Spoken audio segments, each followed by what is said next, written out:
म्हणावं? नशीब म्हणायचं हो, एखाद्याच्या नशिबात असतं ते एखाद्याच्या नसतं. मग तुम्ही कविताचं नशीब का बदलत नाही? तो आमच्या पती पत्नीचा विषय आहे. त्यामध्ये तुम्ही ढाळढाळ करण्याची काही गरज नाहीये, समजलं? आणि काय हो, ही गोष्ट तुम्हाला पूर्वी देखील सांगितली आहे, ती आता पुन्हा सांगायची गरज आहे का? म्हणजे दोष कुणाच्याच आहे? राजवाडे, मी तुमच्या मयत सासऱ्याचा भाऊ आहे हे तुमच्या लक्षात असू द्या. अहो कवितासाठी आमचा जीव तळमळतोय, खुदमळतोय. अहो ती एकदा आई व्हावी बस. अहो हेच आमचं स्वप्न आहे. याची काळजी तुम्ही करू नका, त्यासाठी आम्ही समर्थ आहोत. मग तुमचे दाखवायचे दात वेगळे आणि खायचे दात वेगळे आहेत. हो असं म्हणतात सूर्याचं बिंब जरी बचक्यात मावेल एवढं असलं ना तरी त्याच्या प्रकाशाने पूर्ण अखंड जग अपुरं पडतं. मग आपण तर कुठे अपुरे पडत नाहीत ना. राजवाडे, या द्याला भास्कर मुकादम म्हणतात, समजलं? मग वाच कोण? का तुम्ही? राजवाडे, काय बोलताय आपण? जरा भान आहे की नाही तुम्हाला? हा? मग तुम्ही स्वतःला पुरुष समजता, मग तुमचा मुलगा कुठे पुरुषाचं गाजवतो ना ते पहिलं पहा. आमच्या घरचा खरकडा काढायला येऊ नका, समजलं? भास्कर! बोलू नकोस. तू तुझ्या भाषेत आहे. काय म्हणून तू तिला वांज म्हणालास? वांज? अरे जरा पण काही वाटत नाही का मनाला?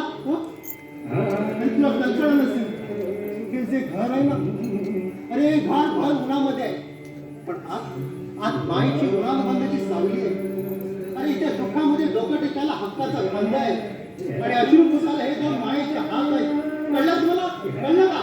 भांड्याला भांडं लागत नाही असं या जगात खरंच नाही. लागतं ना, लागतं. अरे पण ते मातृत्वाच्या पाजरापर्यंत नाही. अरे आम्हाला जसं चंद्राच्या कला वाढत जातात तर तसं तिच्या पोटी चिमणी बाळाने जन्म नाही घेतला म्हणून तुम्ही तिला वाज म्हणताय. भास्कर! सांजेचा इनुसा धुवा आपल्या प्रकाशाने अवघा देवाला घर उजळून टाकतो.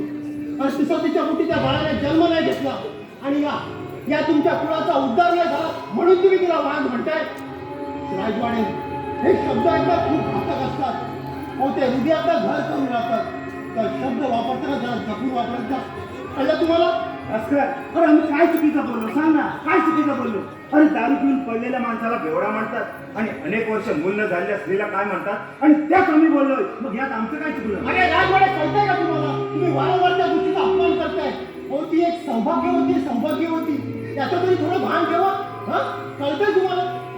आणि काय हो, तुम्ही कोण आहात? ऐन तारुण्यामध्ये विधुरात तुम्ही विधूर.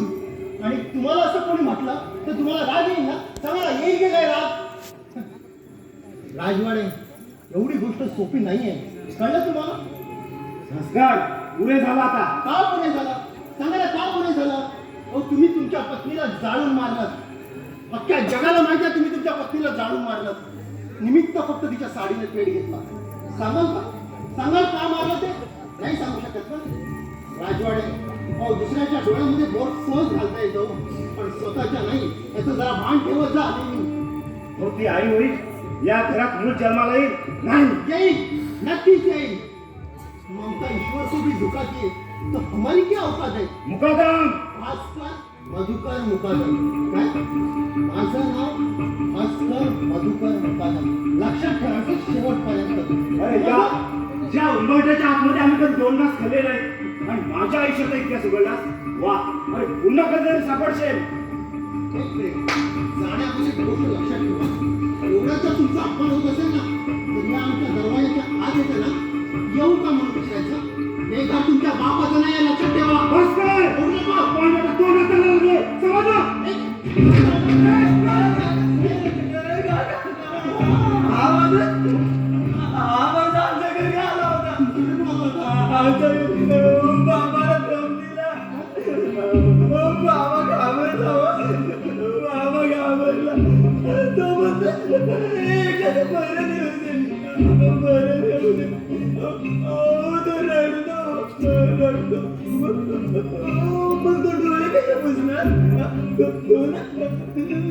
दरवाजा पडद्याला डोळे बसलो. दरवाजा पडद्याला.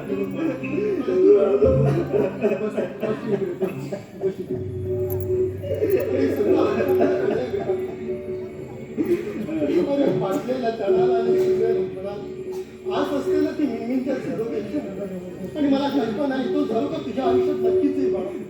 तू रडू नकोस.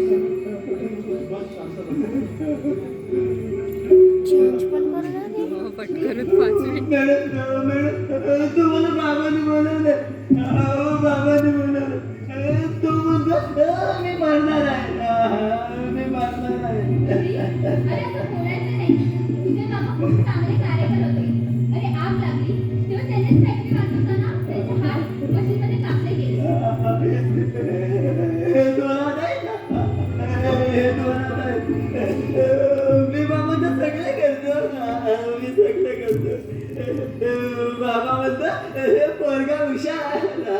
मला हुशार म्हणतो मी बाबाला भाकरीवर होतो मी भाकरीवर होतो मी मोठाच आहे मी मोठा आहे बाबा म्हणतो घोडा लग्नाला म्हणलाय मला घोडा म्हणतो बाबा घोडा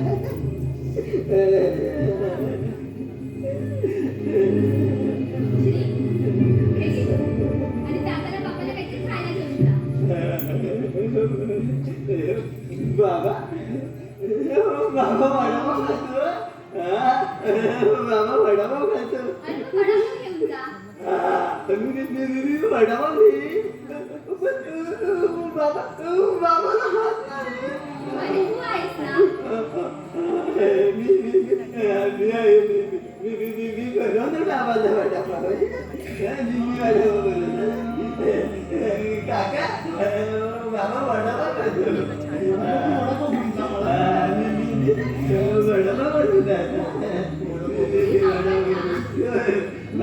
बाबाला वडापाव मी वडापाव बनवतो काका बाबा वडापाव खातो वडापाव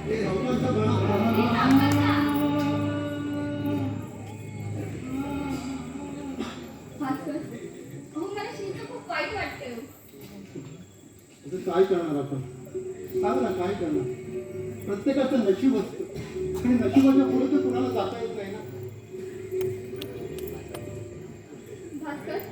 मग तुम्ही काय ठरवलं आहात कशाबद्दल आपण रात्री मुलाबद्दल बोलले होते आपलं ठरलंय का आपण मूल दत्तक घेणार आहोत काय आपण मूल दत्तक घेणार आहोत मी तुला शब्द वेळ नाही तू जर नसतील ना तर माझी नाव किनाऱ्याला लागणारच नाही अहो लग्नात शेवटीने जसं घरातील कोपरा उचलतो अहो तसंच तुमच्या शब्दाने माझ्या आयुष्याचा काळापार करून गेलाय अहो एक खरी अवकाशी काळात आणि ते आज पूर्ण झालं भास्कर धन्य झाले तुझं स्वप्न ते माझं नाही का बघ आपण शरीराने नाही तर मनाने शेवटपर्यंत एकत्र राहणार आहोत अहो जन्म न देता आई होणं म्हणजे तुम्ही बाप होणार आणि मी आई होणार मी आई होणार भास्कर मी आई होणार ते मुलीच्या जीवाचं भास्कर ओ भास्कर झाडामध्ये तुम्ही बाप होणार आहात मी बाप होणार आहे त्या मनुष्य जीवाचा मी बाप होणार आहे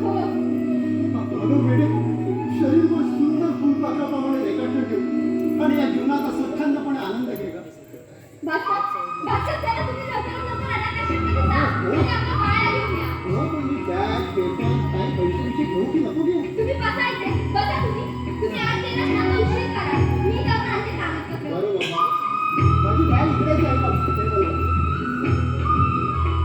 याच्यात सर्व काही आहे चला उठा आता तुम्ही चला उठा अहो माझ्या पासून ते राहिले चला उठा अहो चला किती नाही करशील अहो मी काय करते की तुम्ही ताई आणि आई एकच ना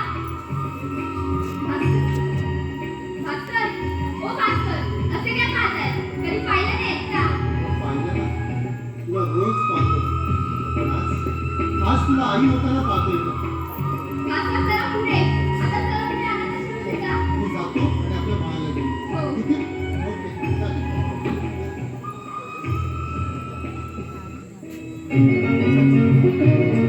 ओके चालेल एकटीचं गाणं आहे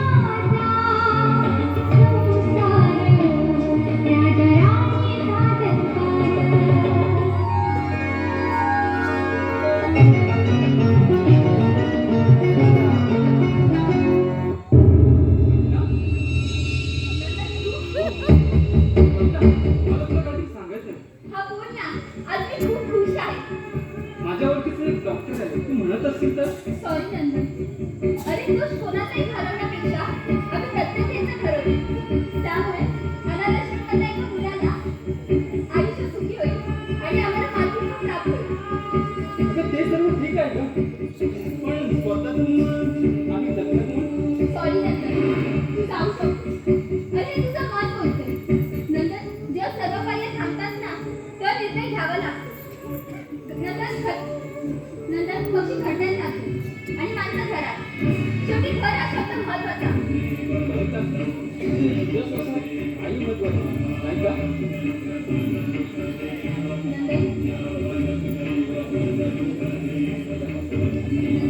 गेल्या 5 वर्षाच्या प्रवासात आम्ही वृद्धचाराप्रमाणे धावत होतो.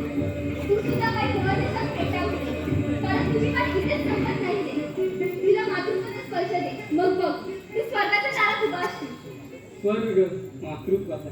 कविता खूप छान समजवलं. मी आता येतो.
जी कोर्टात पुरावे